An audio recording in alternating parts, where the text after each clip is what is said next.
Nice convertible Vantage V8 interrupting the show. Swagger down the street with your red lips and funky beat. You better hold your head up to the sky. I'm gonna roll with you till the day I die.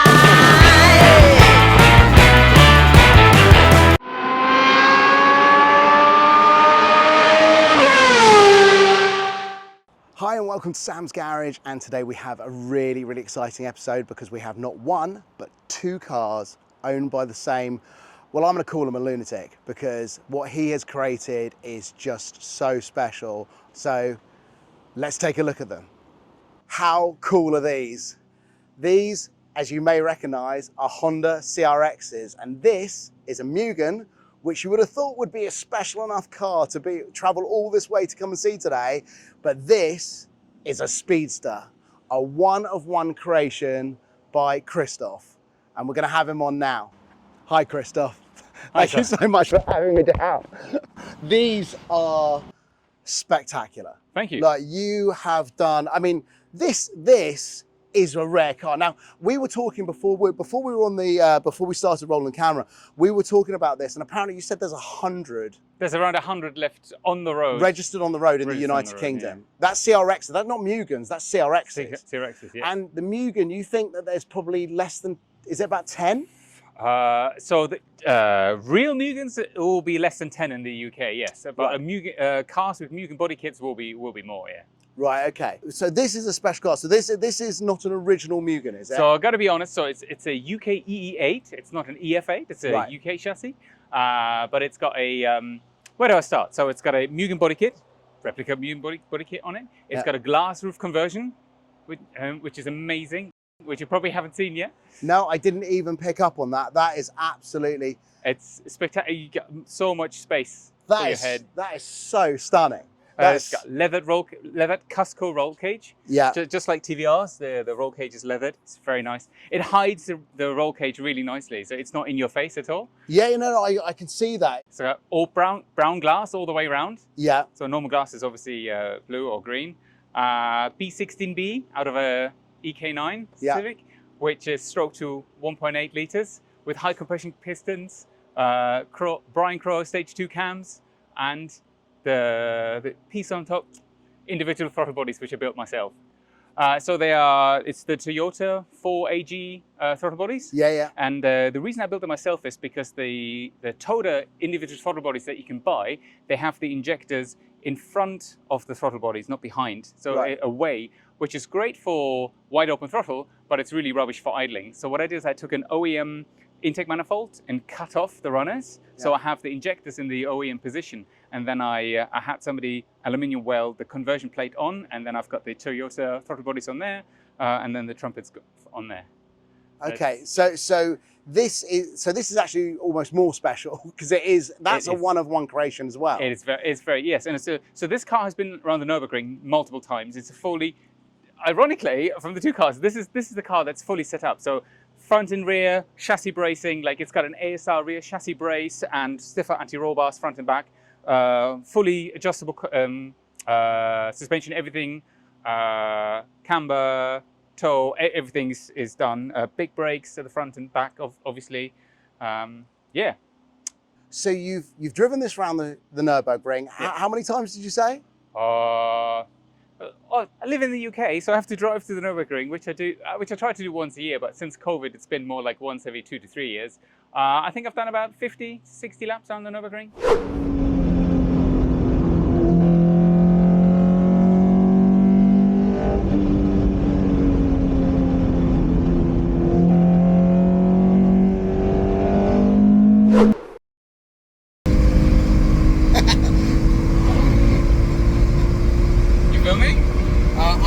Wait for the bus. I want to get pancaked in a CRX. Oh, yes.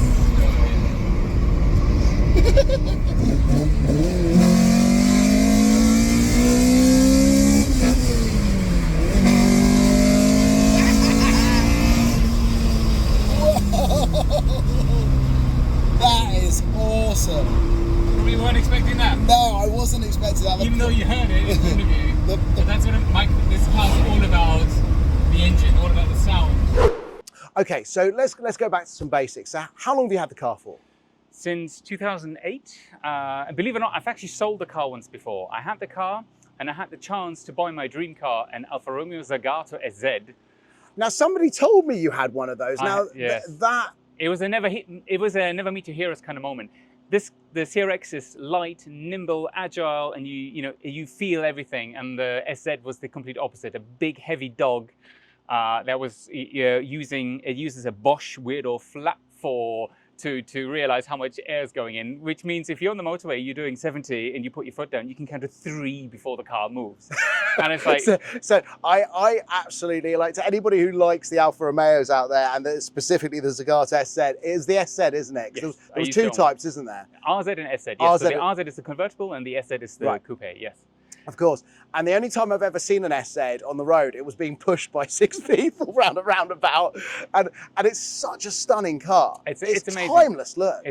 So I'm actually really lucky. There's a SZ specialist over in Maidenhead, and people from all over Europe bring their SZ to Aden to fix their cars. So how long did you have that for? I had the SZ for, I think, 2 years, 2.5 years. You know what? I bet it looks amazing. So you had this car since 2008. Mm-hmm. And then I sold it. And then you sold it. I sold it to a good friend. Ironically, the friend that came with me to Germany, he took the car, and the CRX was the very first car I bought myself. And I did a lot of things wrong. And when I sold the car, it was not in this condition. And the friend who bought it, he took it apart to restore it. And it took him about 2 years. He took everything out, took the engine out, took some of the interior out, took the suspension out. And then unfortunately, he got burgled. And he fell in love with it. And then I bought the car back from him and built it and put it back to what it is today. Well, it's extraordinary, and I believe I'm going to get going this later.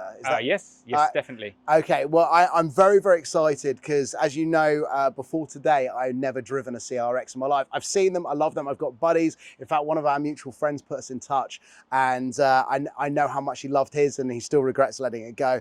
But I am very, very excited to not only just drive a CRX, but drive a Mugen, and then a Speedster. Should we walk over here? So we should talk about the other car. We should talk about the other car. Now, I'm going to start by saying what's been really funny about this, because we've been out for a few hours and we're trying to find different places to film, and it's been quite windy and stuff. Every place we have stopped today, somebody has come up and asked to take a picture. Not only of both of them, but very, very specifically the Speedster, because it is stunning looking, and it's one of one, isn't it? It's one of one. There are convertibles out there, but I didn't want to build a convertible.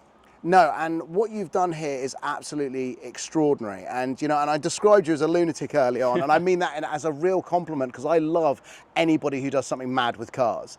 This, I mean, take me through it, because obviously you didn't take a concourse car and chop it up. Or I'm hoping you didn't. No, so I've from the body kit that's on the white car. The door card and the side skirts are 2 separate pieces, and I've always had the idea of what would happen if those pieces would be one piece. And from there on, brew the idea of what would be, you know, if I cut the doors in half, because most people see the car and don't realize that it's half a door. It is extraordinary. And when I first was wondering how you're going to strengthen it, because when you chop the roof off a coupe, you lose the strength in the shell. Yes. So I knew you were going to reinforce it, and I got sent the first picture, and I was looking at it, and I was like, that is stunning. And I'm paying attention to the cut windscreen. I'm paying attention to the double bubble behind the seats, you know, and the fact that it's got fiberglass seats and the roll hoops and all the rest of it. And I didn't think about the doors until I came and saw it, and you told me, and I went, of course you've had to strengthen it. Of course. And then one of our friends, Dave, sent me a picture where you had actually been working on the car, and it showed where you'd been welding in the bracing. So yes, so let me talk you through I that. actually prefer it with doors like this. I think it looks amazing. Yes, so so before I cut the roof off, I put strengthening bars on at this height across the car, and they are also what the side skirts rest on. And the reason I did that is because the convertibles that were made in Germany, they used really thick strengthening in the sills. So they cut the original sills from the outers away, put massive strength in there and then put the original silts back on. But that does leave the car still quite flexible because you have everything in one plane. Whereas here I have some triangulation. I have, that gives me a lot of strength on the back in the car. And then of course I've got the same with the back here, right here. I've got a bar at the bottom and the top, and they are triangulated again.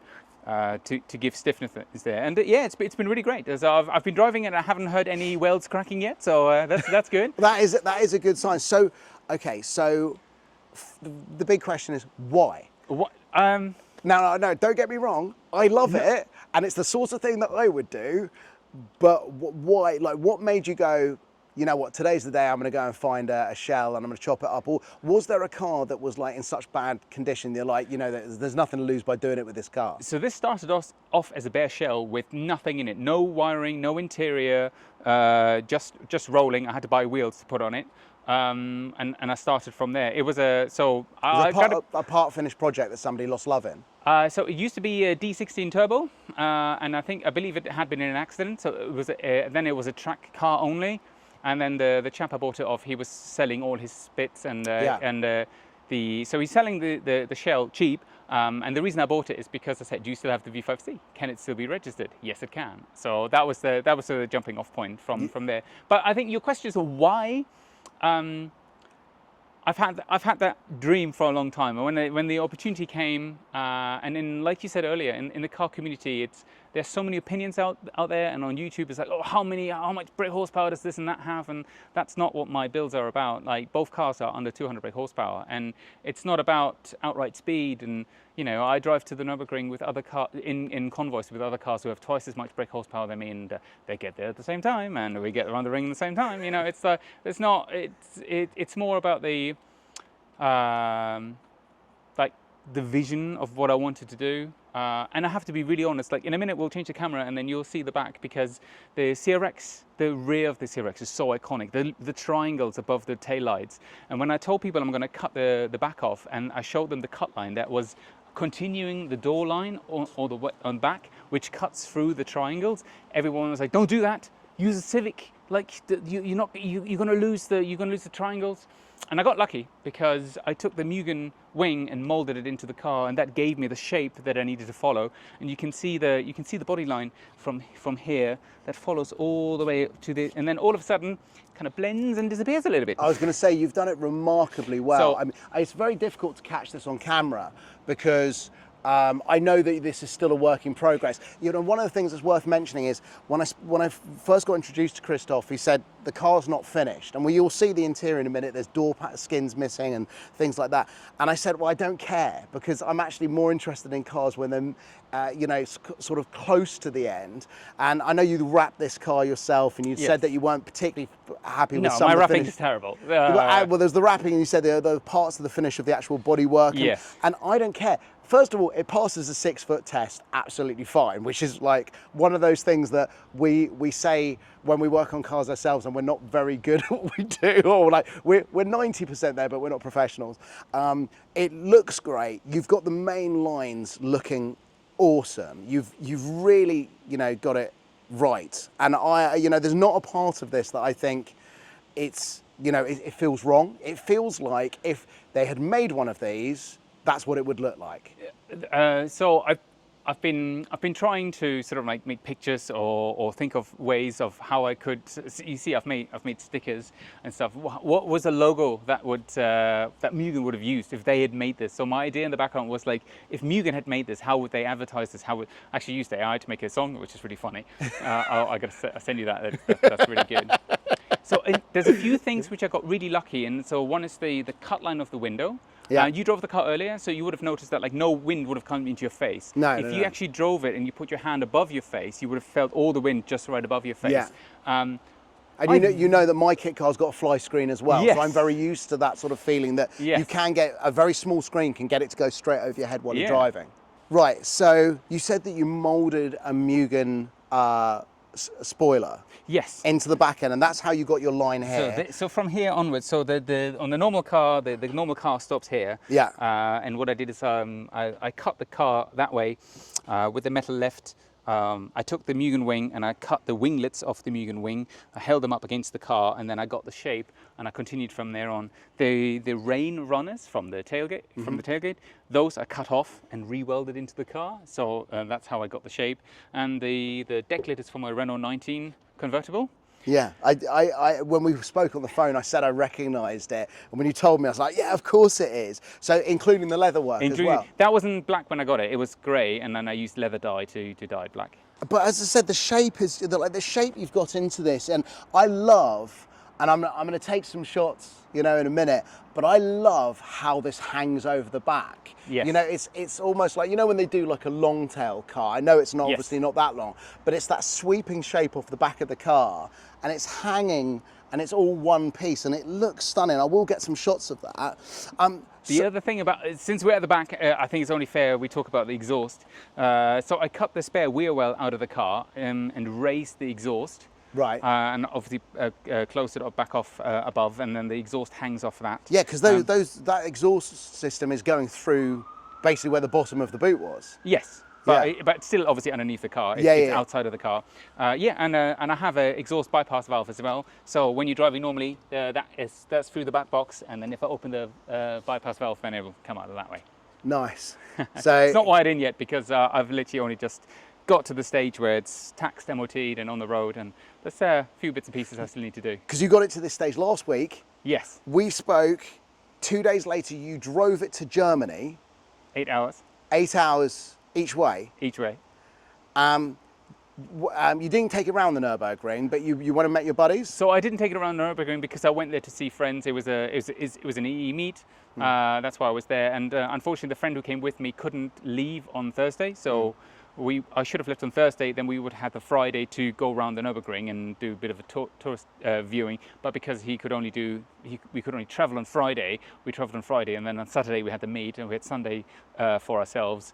But the ring is closed on Sundays, and then on Monday we drove back home. Fair. So we got very lucky. The drive from England to Germany, from Germany back to England, absolutely no issues. Everything was fine. The car's overfueling because of injectors, which I need to fix. But the day of the meet, we drove from our house to the Nürburgring. We got caught in a flash flood. We had to take refuge under a motorway bridge. My passenger seat was a swimming pool like this tall, absolutely covered. I had a spare ECU in the back, which got more wet than the ECU that's in the front. But we made it. Nobody, and I spent the rest of the day drying off and collecting my clothes back from other people.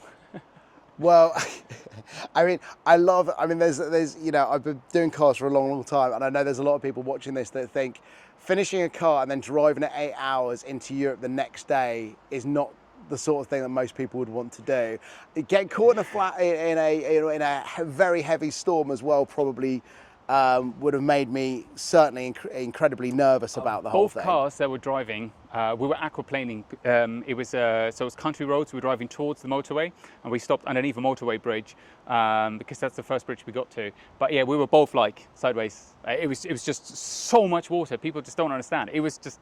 And I had water in front of the windscreen, behind the windscreen, in front of the helmet, and behind the helmet. And I was there with a rag going.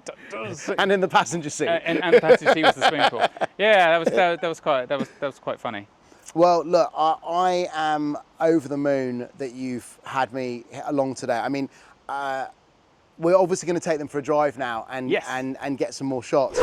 So I'm out on the Speedster. It is so much fun to drive. It's effortless. You're just getting in a little hatchback effectively.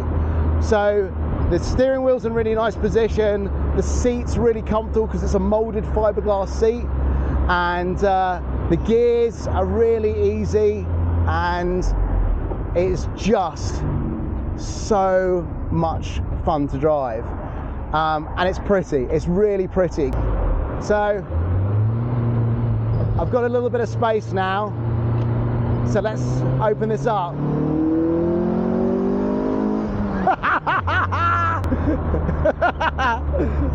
Oh, this is so much fun to drive. It's so easy to drive. It's just comfortable and